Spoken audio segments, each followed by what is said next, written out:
Let's talk about fruit flies. They are a real problem. They are a pain, a frustration, an irritant, especially if you're a backyard grower, home grower, even a small orchard or grower. If you have any trees that produce fruit, you might have fruit flies. So let me share just a little bit of my research with you about fruit flies, because I think it's really important if we know a little bit more about them, especially their life cycle, because what we want to do is interrupt their life cycle. So I'm just going to share a little bit of information, and then we'll make some traps and talk about barriers. These are really easy, free, simple, or very, very cheap things that we can do to help protect our fruit trees. Okay.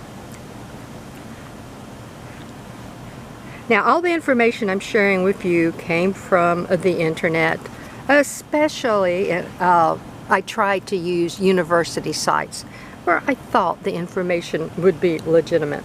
Now, there are thousands of varieties of fruit flies. They're very small. Usually identifiable because they have red eyes, but not always. There are some varieties that have brown and black eyes. Normally, they're smaller than a housefly, but larger than a fruit gnat, and there is a difference in a fruit gnat and a fruit fly. They can live in your home. They come in with food you buy at the grocery store, so it's always a good idea to wash all your produce and your fruit. They like temperate weather. They can't live in areas that's over 100 degrees. They don't like it really, really cold. And they don't like high elevations. Now, they can live in your drains. They can live in garbage cans. They can live in wet mops, in recycle bins. Just keep that in mind if you're having problems inside your house. Now, what I'm going to be talking about now is outside. Let's talk about some of their life cycles. Depending upon the variety, a fruit fly can live 40 to 50 days. That's a lot. At room temperature, the flies develop into adults within 1 to 2 weeks. The egg and larval stage span approximately 8 days. In the pupa state, approximately 6 days. And adults can live several weeks. So we can forget that old, okay, fruit flies are gone in 24 hours. Maybe some varieties are, but there's lots of varieties that don't. A female can lay numerous batches of eggs, each containing up to 500 eggs, depending upon the variety. So they reproduce exponentially. And some of them only take 1 day to hatch. All right, let's talk about the life cycle. Very important here. There's 4 basic stages. The adult. The adult lays the egg. The egg hatches into a larvae. The larvae goes through 3 or 4 instars. And then it finds its way back down into the ground and pupates and turns into a pupa. And it can sit there for a little bit, or a pupa can even overwinter. I did not know that. Although most varieties, they'll pupate within 6 days, but there's some that actually can live in the soil over winter. All right, so what we want to do is break that life cycle. The female lays eggs via ovipositor. It's a tube on her abdomen. She sticks this tiny little hole into the fruit. That's not the real problem. The fruit fly is not toxic. You can eat it. It doesn't bite. It doesn't sting. If one lands in your drink, you can just dip it out. You can eat the little eggs. You can eat the little larvae. They will not hurt you, which is really good, because as a child growing up in the country, we would run around if we got hungry, and if there was ripe fruit, we just grabbed the fruit off the tree. I've probably eaten thousands of eggs and larvae in my time. And again, they do not feed or bite humans in any way. They do have natural predators, frogs, beetles, ants, and spiders. All right, so sprays, not in my yard. If you want to use a spray, please go ahead and try. Just make sure you read all the side effects. Now what happens, the fruit fly is just the catalyst for the damage to your fruit. When they pierce that little hole in the fruit, it opens up a passageway for other little insects, for pathogens, for bacteria, and that can rot the fruit. So if you eat a piece of rotten fruit and you get sick from that, you're getting sick from the pathogen that caused the rot. You aren't getting sick from the fruit fly's egg or a larvae stage. But they can go in and cause just mass destruction to crops. And they also can live in grocery stores, restaurants, bars, in your home. Now, fruit flies like sweet, fermenting, rotting fruit, usually, but they will eat some vegetables.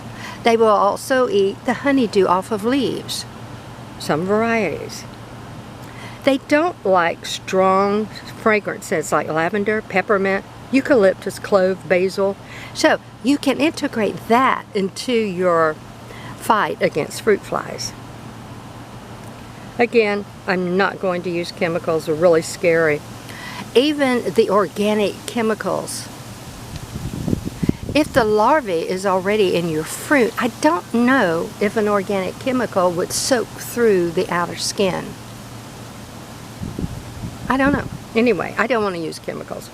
Now, there's some folks who use a alcohol spray. You can use essential oil sprays. And you can use barriers, which we'll go and look at in just a few minutes. And your barriers can be cardboard, heavy mulches, heavy chop and drop, any materials like that.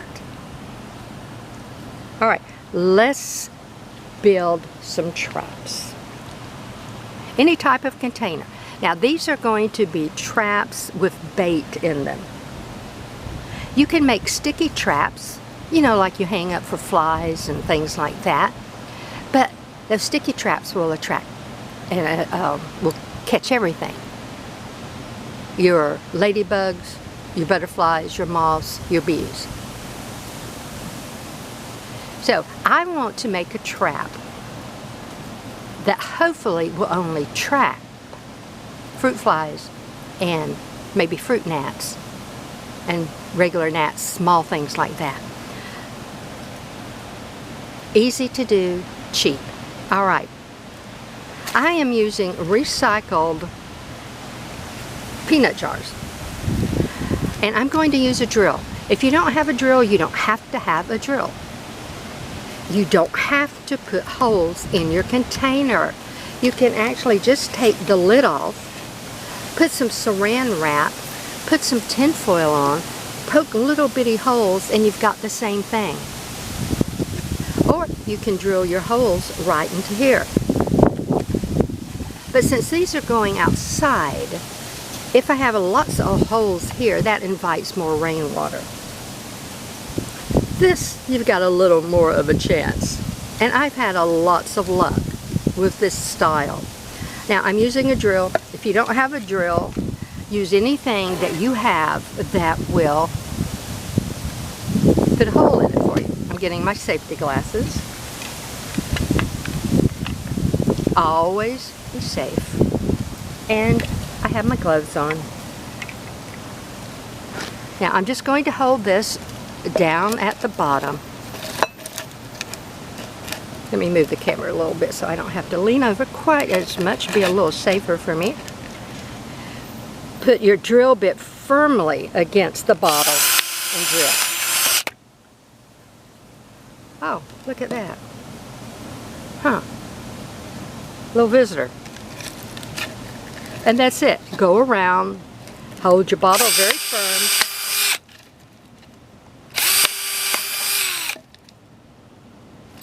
Oops. I'm using a 1/4 inch drill bit. I've learned from past experience, anything larger than that 1/4 inch will let other good insects in. Take my glasses off. Alright, so I have my holes. Now some folks come in and they paint colors around it and everything, but from all my research, the fruit fly is attracted to the smell. Alright, what do you use for bait? Well, let me step here back just a little bit. You can also use glass recycled bottles. Put your saran wrap on the top, little tin foil on the top, poke your holes and use that. You can use things like this. It just depends upon where you're putting it. If you're going to put it on a porch or a patio in a closed area on your kitchen counter, these are great. They don't work very well outside.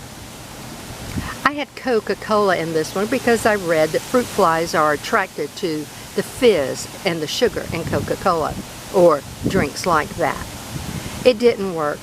An animal came along, tore the saran wrap, and the only thing I caught was some ants. And finally I just found the trap dumped all the way up. Oh, we've got some wind moving in. Let's see if it settles down just a moment. You can also put material on the top. What you want is just a small enough hole for this little bitty small fruit fly to go in. Fruit flies are about 1/8 of an inch. Again, smaller than house flies. Alright, bait. What do we want to use for bait in our bottles? Okay, they like any sweet, strong smelling fermented product. Now I've got this bottle of really old wine that I had asked a relative to save for me from their New Year's party. And I'm just going to pour some of that in. You don't need a lot. You can use beer. I don't know anybody who drinks beer, so, and I wasn't going to go buy any. You can use vinegar, apple cider vinegar. You can use rotting fruit. I used rotting fruit and I did catch a few, but mostly I just got other insects. You can use, let's see, apple cider vinegar, white vinegar, and they do suggest with the vinegars and some of the liquids you put a drop of dish soap in. What that does, it breaks the surface barrier and actually then the fruit fly drowns. I've never put the soap in because if you have something really smelling like this, and this really does stink, they're going to be attracted to it. The chances of them getting back out these little bitty 1/4 inch holes are very, very slim. Alright, let me share this with you. One year I made one of these. And I used a glass bowl. I put saran wrap around the top, put little holes in it, secured the saran wrap around it, and I set it outside on a patio table. Well, I guess I made my little holes too big. I came back out the next morning, and yes, I had some fruit flies, but I had a couple of bees, and I had a couple of moths. So I don't use this, but I just wanted to show that yes, you can use something like this. Alright, again, use anything that you can find. All you want is something that's going to hold your bait that the fruit flies can go down in and hopefully can't get back out. So I can take this glass bottle, I can put bait in it, I can put a little saran wrap over the top, stretch it out,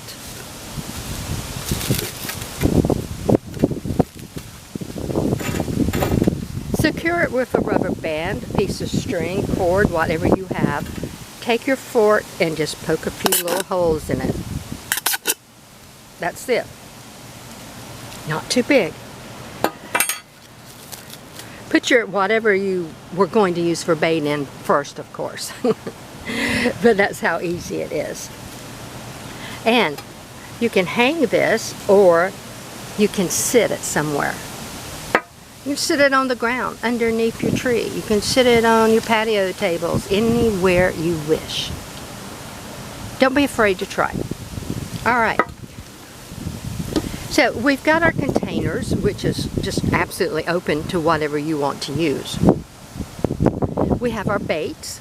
Again, wine, beer, vinegars, rotten fruit. You can try fizzy sodas. I didn't have any luck with it, but that doesn't mean it won't work for somebody else. So we have our jar, has the holes, has the bait. Now, we either hang our jar or we put it somewhere close to the tree. We've got a rain front moving in. We really need the rain, but the wind could have just waited just a few moments. I do apologize. All right, but I've got to get my jars home. All right, to hang the jars, you can use this, something like this. You can use crochet yarn. You can use zip ties, but use whatever you have.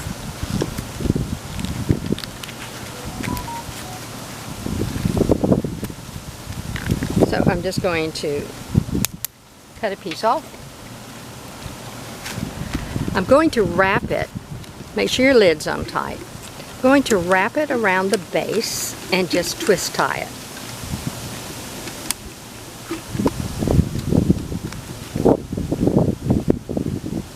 You can reuse all these jars. When your fruit fly season is over, take them down, wash them out, put them in your utility shed or wherever you store things. All right, now we are going to take this end of the cord, which I need to cut.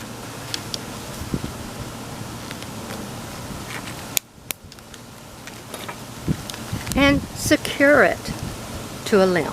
It's that easy. And I'll show you one I've had hanging up for a week or so when we talk about barriers. If you don't want to use that, use some crochet yarn. Crochet yarn in the garden is fantastic. It lasts forever. It's easy to work with. It will not cut the branches or the limbs of your tender plants.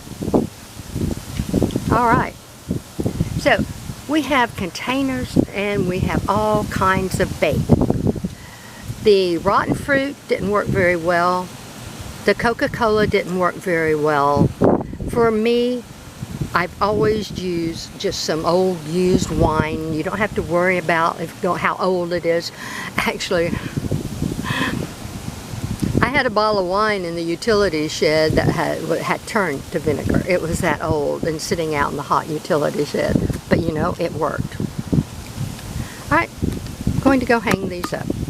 And I'll show you one hanging up in the tree and we'll talk about barriers. One of the easiest, and sometimes free or almost free, ways to break the life cycle of the fruit fly is to put down some type of barrier on the soil. I'm using cardboard underneath this little Suriname cherry. You don't have to use cardboard. You can use newspaper, several layers of newspaper. You can use an old sheet, an old blanket, some towels, old t-shirts. You just need something that will allow water to go through because your plant's roots still need water. All of those can help break the life cycle.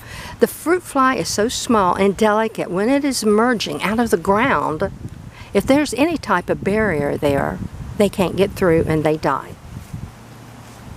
All right, if you don't want a hard barrier or a soft barrier like this, there's other things that you can do. You can plant herbs around the type of herbs they don't like. You can take a rake or a hoe and scuff up your soil. Just be careful if you have a plant that has shallow roots. You can also flood it. Flood the soil underneath your tree. Again, be careful. You might have a plant that doesn't like wet roots. For me, cardboard works the best. I have put an old sheet down before. I don't worry about the aesthetics. It's not going to be here long. As soon as the tree gets through fruiting, give it a couple of weeks, and then you can remove your barrier, no matter what it was, if you wish. The cardboard also gives you some weed protection.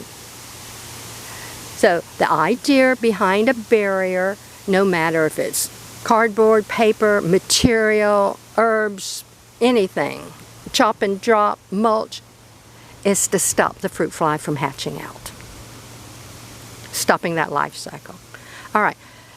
Even if your fruit, even if your fruit tree is not actively setting fruit yet, maybe it's just in the bloom stage, but you've warmed up, you need to go ahead and start your process. There are fruit flies that eat other things besides ripe fruit. All right, so decide on what type of barrier you want, and it does work, folks. It's really easy. And I've been out here over the last month or so. I've eaten dozens and dozens and dozens of these Suriname cherries. I did not find one single larvae in it. The little white worms. So that's neat. It does work. Again, be creative in what you want to do to use as a barrier. It's up to you. My mother was really adamant you never let fruit lay on the ground for several reasons. It would rot, cause bacteria, it attracts the wrong type of neighbors, you know. And if you have rotten fruit that happen to have larvae in it from the fruit fly and it just lays on the bare ground, then the larvae can go ahead, bury into the ground, pupate, hatch back out as adults. If the ripe fruit falls on a barrier like this, that's it. The fruit goes ahead, rots off, or an animal comes and eats it and takes care of the problem for you. Either way, that larvae cannot get back down through the cardboard, through your barrier, to bury into the ground, to pupate, and then hatch out to the adult, breaking the life cycle. That's what we want. Easy. So, hard barriers or soft barriers like this, as long as they let water through, mulch, chop and drop, herbs, essential oils, roughing the soil, watering the soil, all these things are very easy and very doable. Let me show you one of the traps that I hung up. And it is just full of little gnats, of little bugs of all kinds. And I really am happy to see that my holes were small enough with the 1/4-inch drill bit that I didn't get any bees and I didn't get any moths. Nice, huh? This is the one that had wine in it, some old wine that a relative had. All right. Many things that we can do as homeowners, as small backyard growers, and even small fruit orchards or fruit groves, barriers. Put your barrier down, put your traps out as soon as your weather warms up. Don't wait for your fruit to get ripe. Pick your barriers up a couple of weeks after your fruit has finished. When all the fruit is gone, give it a couple of more weeks and then pick your barrier up. Each year that you do this, you should have less and less problems with fruit flies. So easy, folks. Free. I had the cardboard. Just a few moments' time. The animals got to eat the fruit that dropped down. All the fruit was gone in a day or two once it hit the cardboard. They left me behind these pretty white seeds. And how much easier can it get for you? I hope this is something that you can integrate into your landscape and not have to worry so much about the fruit flies. Till we speak again, have a fantastic day.